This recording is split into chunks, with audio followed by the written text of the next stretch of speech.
Welcome to this show discussing problems and issues of health with Dr. Alcena. For this segment of the show, I'm continuing to talk about hypertension. Hypertension is a very common disease. 1.5 billion people across the world suffer from hypertension. In this country, 103 million people suffer from hypertension. In this country, 1 out of every 3 American adults suffer from hypertension. And in the Negro American community in this country, 1 out of every 2 adult Negro men and women suffer from hypertension. And what's sad about it is that a significant percentage, up to 45% of individuals with hypertension in this country, either don't know they have it, and they know they have it, and yet they're not being treated properly. Either not being treated at all or not being treated properly. And because of that, you have a tremendous amount of problems that are resulting from untreated or poorly treated hypertension, namely stroke, congestive heart failure, heart attack, kidney failure, glaucoma, because when you're hypertensive, your incidence of glaucoma increases accordingly. And this is a major problem. Last week, I took time to talk about the damage that hypertension causes to the brain. In this segment, I'm going to begin to talk about the damages hypertension, when it is not treated, causes to the heart. The heart, of all its multiple structures, is basically a big block of muscles with a lot of different structure within it. So when the blood pressure is elevated, the heart is feeling the resistance, is pumping against a high pressure. And that high pressure is a resistance. And then the muscles of the heart, the fibers of the muscle, have a finite stretchability that they can tolerate. Once they reach to the max, they can't stretch anymore, then that's it. The heart, the muscle fail, the muscle cannot pump properly, and those individuals go into heart failure, which is one of the most common complications of heart disease for multiple different reasons. But I'm specifically talking about hypertension. You can't have hypertension for any serious period of time that's not treated properly without your heart becoming enlarged. And once the heart becomes enlarged, there are long lists of serious cardiac problems that can develop. But before I get to that part, I want to spend some time to explain to you how the muscles, how the vessels, the coronary vessels in the heart become affected by elevated pressure. Now, those vessels can become affected because of diabetes, high cholesterol, a whole host of other problems that can cause somebody to develop inflammation inside his vessel that can cause you to develop plaques. But the basic mechanism is really pretty simple. The vessels have multiple layers. The very first layer is called the intima. Nice and smooth, has to be completely smooth and nice. However, when the pressure inside this vessel becomes elevated, nothing else is needed. The very fact the pressure is elevated, which was not meant to be, that's not the way God created it, that is sufficient to cause an aberration to develop in the first lining of that vessel. So far, so good. Once that aberration develops, it is no longer nice and smooth. So the bloodstream carries a whole lot of debris so that they can go out in our feces, we could urinate them out, and for that matter, we can exhale them out, etc. As the blood is passing through now, with the vessel that is no longer nice and smooth, one single little debris is going to get stuck to that area that's no longer smooth. Once that occurs, that automatically is being read by this little vessel as a foreign substance. And then that begins the process of inflammation, local inflammation. And of course, more debris is going to pile up. The more debris piled up, the more intense the inflammatory process, then that begins the formation of plaque. And as the plaque get bigger and bigger and bigger, it begins to narrow the vessel. As the vessel gets narrower and narrower, blood flow gets impeded, and you begin to develop ischemic heart disease.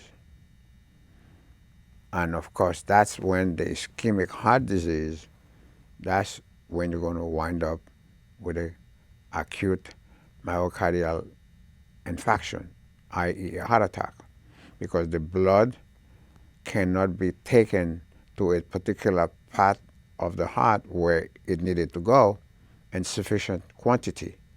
Therefore, that area is not getting enough blood.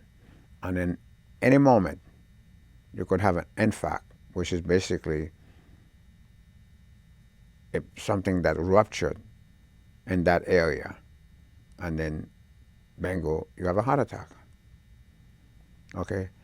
And both of these books that are in front of me, The Art and Practice of Modern Clinical Medicine, as well as African American Women's Health, there are at least 6 chapters on different aspects of heart diseases in each one of these books.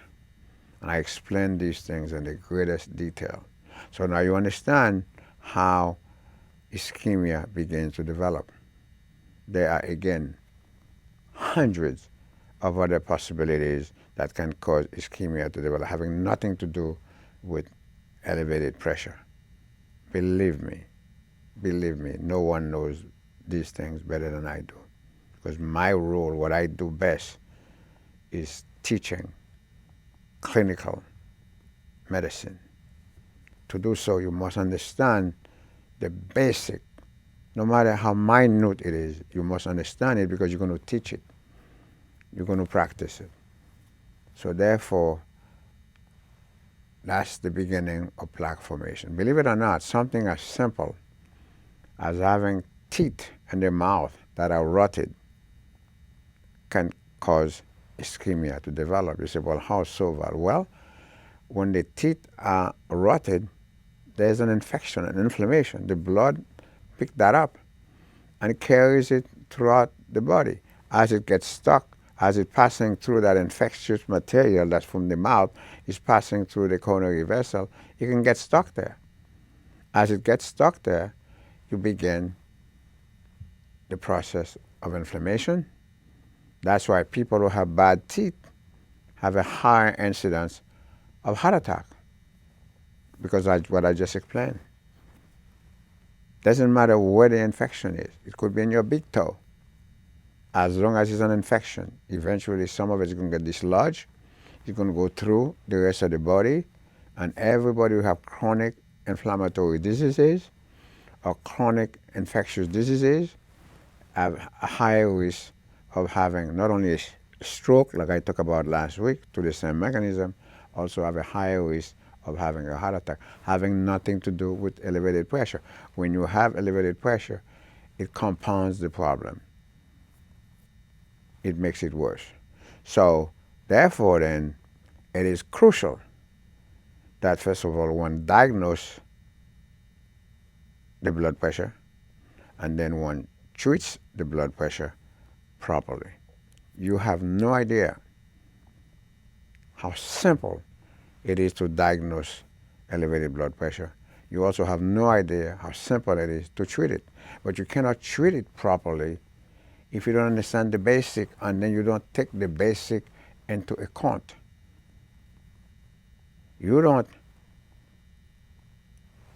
interfere with someone's racial makeup just because you want to discriminate against them. Some people do that, but I don't. But you do it so that you can understand who it is that you are dealing with. I specifically use the word Negro for a purpose, because I am a Negro. You can't be a person of color and don't be a Negro. You have to be. You are an immediate African ancestry. All of us, human beings, started out in Africa somewhere. But for a reason that I'm not going to get into, some of us look externally differently. That doesn't mean that we don't have Negroid physiological situation in our bloodstream. And nothing, no disease makes that point more so than hypertension. Why? Because as I mentioned, this is show number 5. As I mentioned in show number 1, I will repeat it to you again. Many, many years ago, before my hair started growing, now they're all growing now, I sat on my kitchen table. In the beginning, when I was really writing articles like crazy, trying to make contribution, trying to get academically promoted, I'm just coming with ideas like you can't imagine. I said to myself, what is this hypertension thing? What causes it? I know that pheochromocytoma can cause hypertension. I know that renovascular obstruction can cause hypertension, but that's about total of 3%. What did that 97% came about? I said, well, I bet you since the human race began in Africa, when one looks at what the ambient situation is in Africa, the temperature and all the rest of it, and water being very scarce, how did people survive there? How did they manage to survive? And I say, I bet you there's a gene. There has to be a salt-retaining gene in the human body that enabled them to retain salt in sufficient quantity.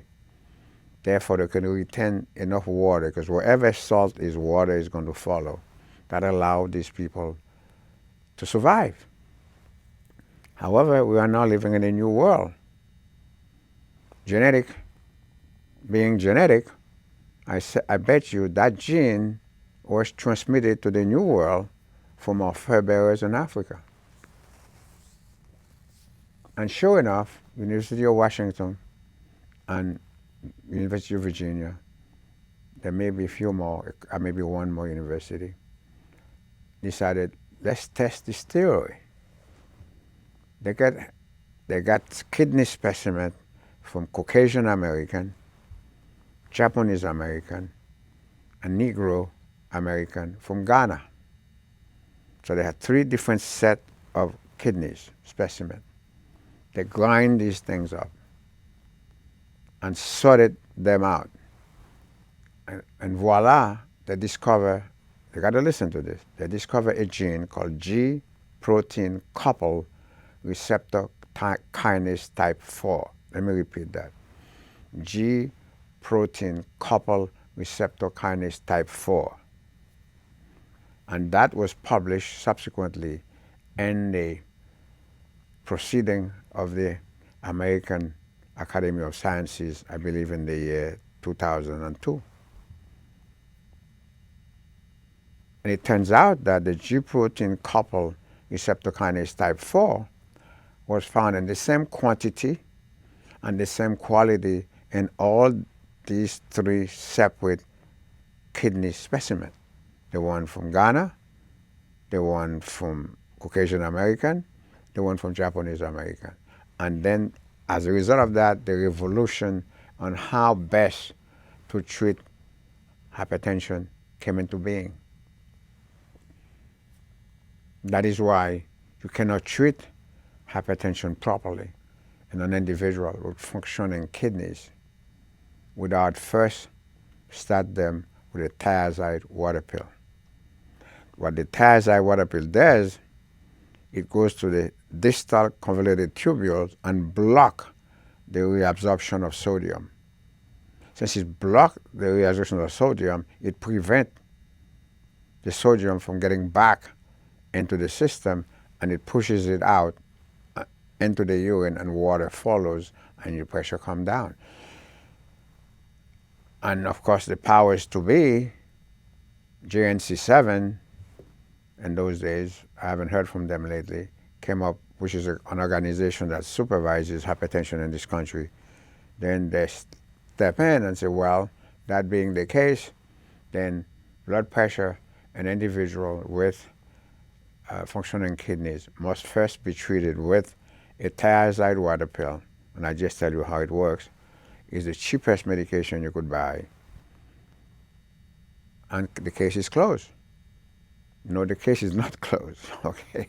Because first of all, many patients don't want to have to be going to the bathroom all the time to urinate. That's one issue. The second issue, since the blood pressure was so high, the water pill is necessary, but it's not sufficient to control the blood pressure. Here comes the Negro versus Caucasian issue, which is super important to differentiate. Why so? Well, if you are a person of color, / Negro person, there's a substance that the kidney produces called renin. All individuals who are not Caucasian have low serum renin. The kidney don't produce enough renin. That's the physiology. That's there are many differences, but I'm talking about physiologically. That's one of the key ones.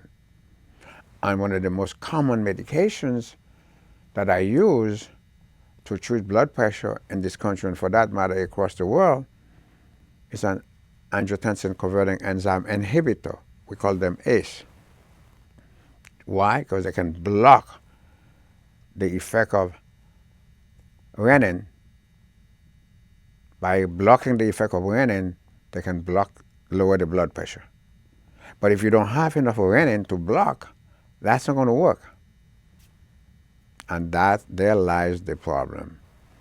So you have to know what category of medications you could use in an individual of color, what category of medication you could use in a Caucasian individual. In a Caucasian individual, you could use any medication you want, except a beta blocker. Crucial. Beta blockers are not to be used to treat essential hypertension. Nobody could take a piece of chalk and go to the blackboard and come here for the audience to and show me how beta blocker works to treat essential hypertension. They cannot, because it doesn't. They like to prescribe that, but I'm telling you, it doesn't. Beta blockers are fantastic medication. Oh my God, they are necessary for a lot of things, but not to treat essential hypertension. If you have pheochromocytoma, yes, until you straighten this situation out, because pheochromocytoma is secreting a tremendous amount of adrenaline, and the beta blocker can block the adrenaline to prevent the pressure from going up. Yes, you could do that. But you cannot do that if you don't have pheochromocytoma, which very few people have. This is a tumor that is located, arises from the adrenal gland.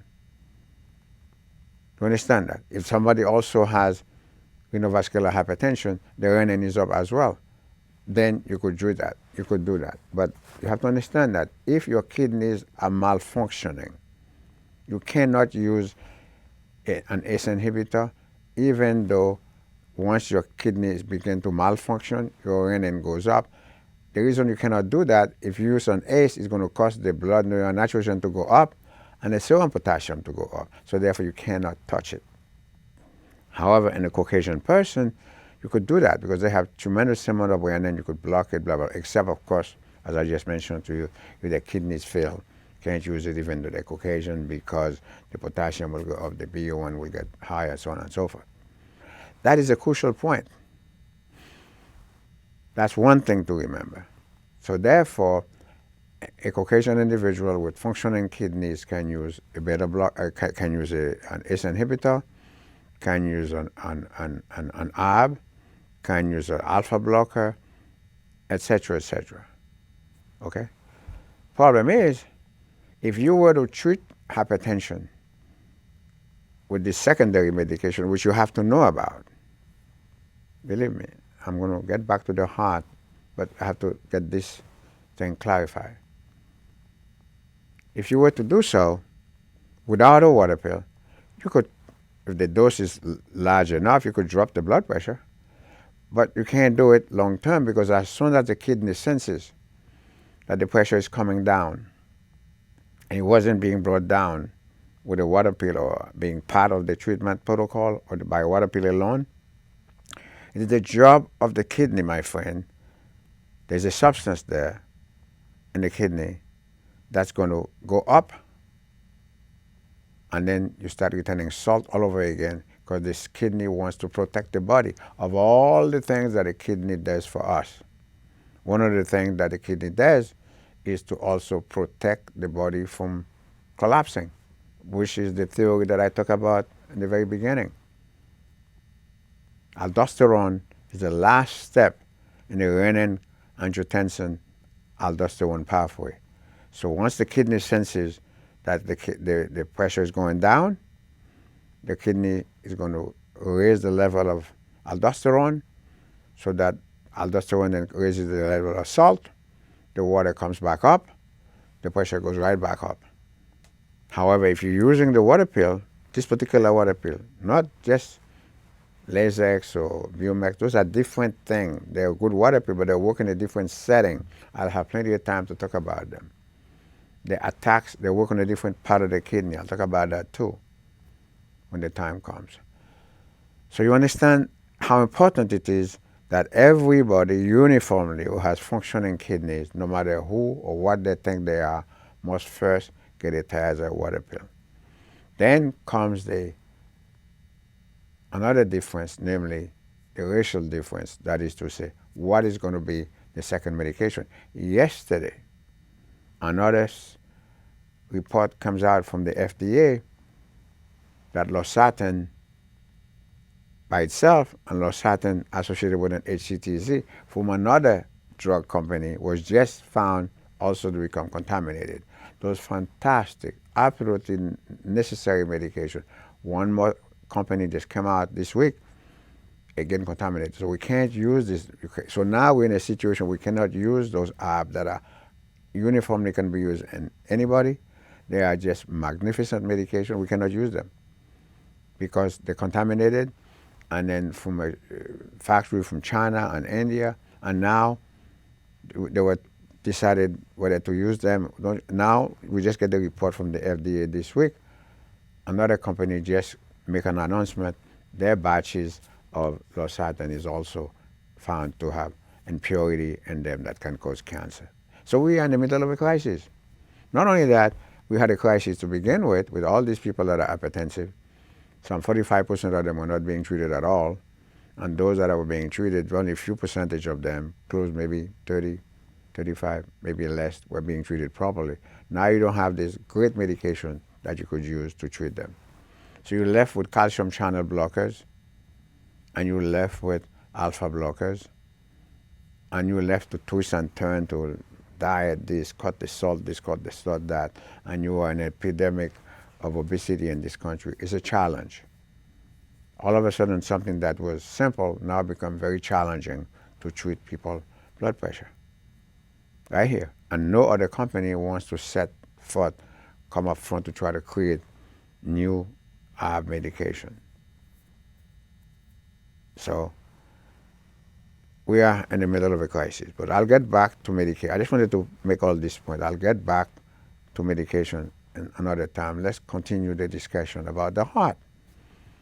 So the vessel becomes clogged with plaques.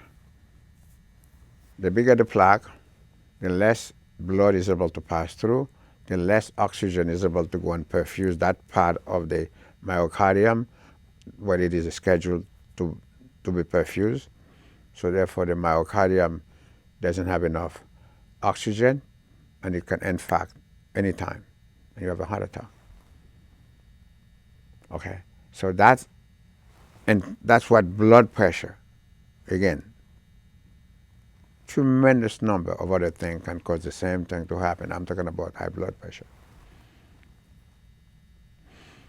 And then once that happens, then you could have ischemic heart disease, started having anginal pain, shortness of breath, chest pain, difficulty walking long distances, etc., difficulty functioning properly, the heart is bad, then you got to get to see your cardiologist and get evaluated to see whether or not you're a candidate for some sort of surgical procedure that can even remove the plaque, or you may have to have bypass altogether, etc. It depends on the extent of the plaque and the extent of the symptom, etc. You have to do a cardiac cath to prove all that.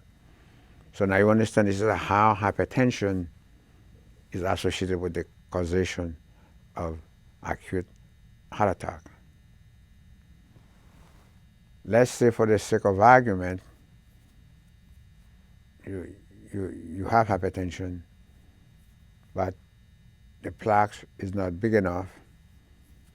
Then you have to treat the hypertensive heart disease. And the treatment of hypertensive heart disease is completely different than the treatment of hypertension by itself. Hypertensive heart disease implies that the heart has already been damaged. And you have got to know what to do to treat this heart that's already been damaged by the blood pressure. The management is different. The symptoms are different. The prognosis are different. Because when you have hypertensive heart disease, you are scheduled to develop heart failure. You are scheduled to develop severe cardiac arrhythmias. And you're scheduled, of course, to have a heart attack anytime. Okay? It is not the plaque that caused the hypertensive heart disease. It is the fact that the heart is now enlarged. Okay? And then once the heart is enlarged, those muscles don't contract. You can't make the heart larger and make it smaller at will. It doesn't happen. All right? It is serious business. Cardiovascular disease causes hundreds of thousands of deaths every year and several millions of deaths across the world every year. People are dying left and right. It used to be years ago that there was a decrease in the incidence of cardiovascular disease in the peasantry, where people ate sparse diet, a diet that was rich with fruits and veggies and so on. But because of the incidence of hypertension, it has now been discovered that has been negated. Because these people, while they have a better diet than we do in the first world, because we eat all this fancy food, they didn't have the fancy food to eat, but they have other issues as well. Listen, I want to stop here until I see you again. This is Dr. Alcena saying so long and bye-bye.